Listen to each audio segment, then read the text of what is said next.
2020 season's in the books. Congratulations to the LA Lakers on their 17th title in franchise history. Congrats to LeBron James on his 4th NBA title, his 4th NBA Finals MVP award, and the 3rd different team he's won a championship with. Today we go over some of the most unbelievable stories in NBA Finals history. NBA Finals, you up to bat.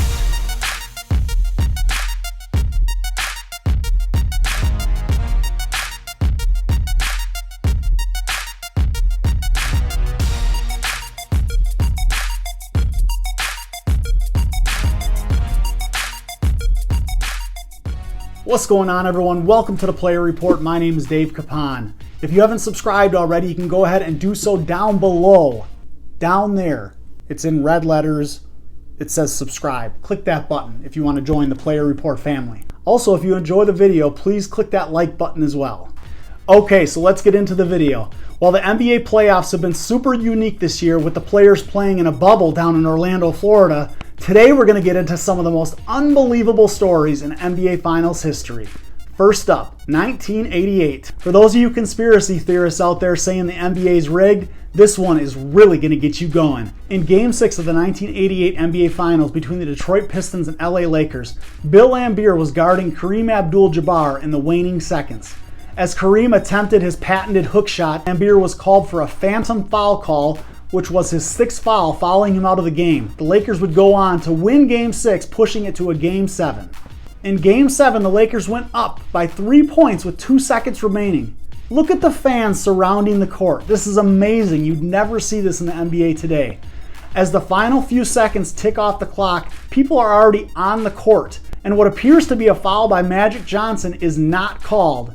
End of game, end of NBA Finals, the Pistons lose. Next up, 1969, Jerry West and the Finals MVP Loser Award. For the series, West averaged 38 points, 5 rebounds, and 7 assists per game. And in Game 7, he would drop a triple-double with 43 points, 13 rebounds, and 12 assists. At the time of the award, West felt this was more of a sympathy award than anything else and was very disappointed in it. And he would go on to be the only player in NBA history to ever win that award, losing in the NBA Finals. The 1994 Finals, John Starks forgets how to shoot. In games 1 through 6 of that series, Starks was averaging nearly 20 points per game on 41% shooting from downtown, on 7 three-point shots per game, which was rare for that era. But in Game 7, Starks would have the ultimate choke job in Finals history, going 2 for 18 from the field and 0 for 11 from downtown, scoring only 8 points as the Knicks lost to the Rockets in Game 7. Sorry, Knicks fans. Not really. 2008. Paul Pierce, one of the all-time greats in Celtics history. But if you followed much of Pierce's career, you know he's one of the most dramatic actors in the history of the game, known for his flopping, whining, and over-exaggerating how badly he's gotten hurt. So in the 2008 Finals, he went down with an apparent knee injury. As you can see here, it looks like he literally was ran over by a train. He had to be wheelchaired off the court.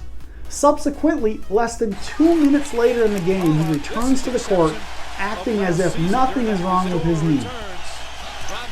The Celtics would go on to win the 2008 Finals, their 17th in franchise history.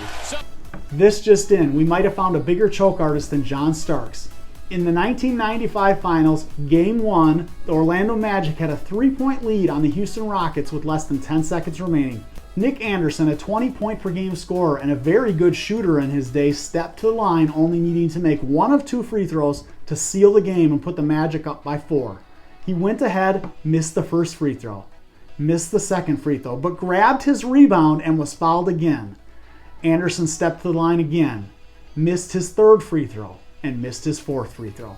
4 missed free throws in a row in the finals would define Nick Anderson's career as one of the all-time choke artists, despite being a good NBA player in his day.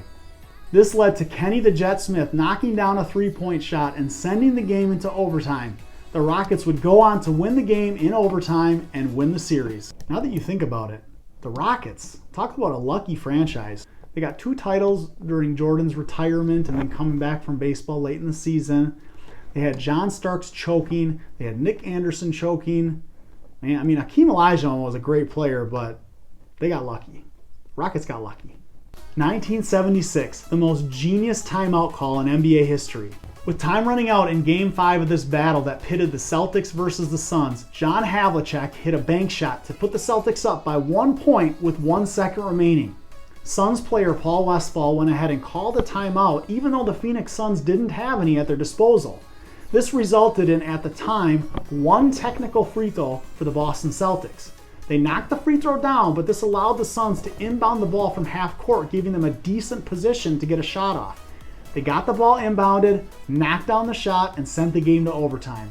The Suns would go ahead and lose that game and the series, but what a genius play call by Paul Westphal to use a timeout when you didn't have any. The Celtics would still go on to win that game in overtime and win the series, but what a crazy idea to use a timeout in that scenario. Game 1 of the 2018 NBA Finals. J.R. Smith, what were you thinking? With less than 5 seconds remaining on the clock, George Hill stepped to the line with the Cavaliers down by 1. He would go ahead and knock down the first free throw. However, he missed his second attempt. J.R. Smith makes a great effort to grab the rebound, but clearly has no idea what's going on and runs away from the hoop as quickly as possible, sending the game into overtime. Still can't believe that. Like he had a decent chance at a layup. I mean, seriously, what was JR thinking? Look how fast he gets out of the lane after grabbing that rebound. Did he see a ghost? Did he think they were playing a game of tag and he was trying to get away from the tagger? I mean, look how quick JR gets away from the basket after the rebound. Did he see a spider, a snake? I just don't get it. I mean, look at the first step to get out of the lane. I mean, this dude might want to think about playing D-end in the NFL. That quick first step. Thank you for tuning in to another episode here at the Player Report. My question for you is, who do you think is going to win the 2021 NBA Finals? Leave me a comment down below. We'll see you in the next video. Peace.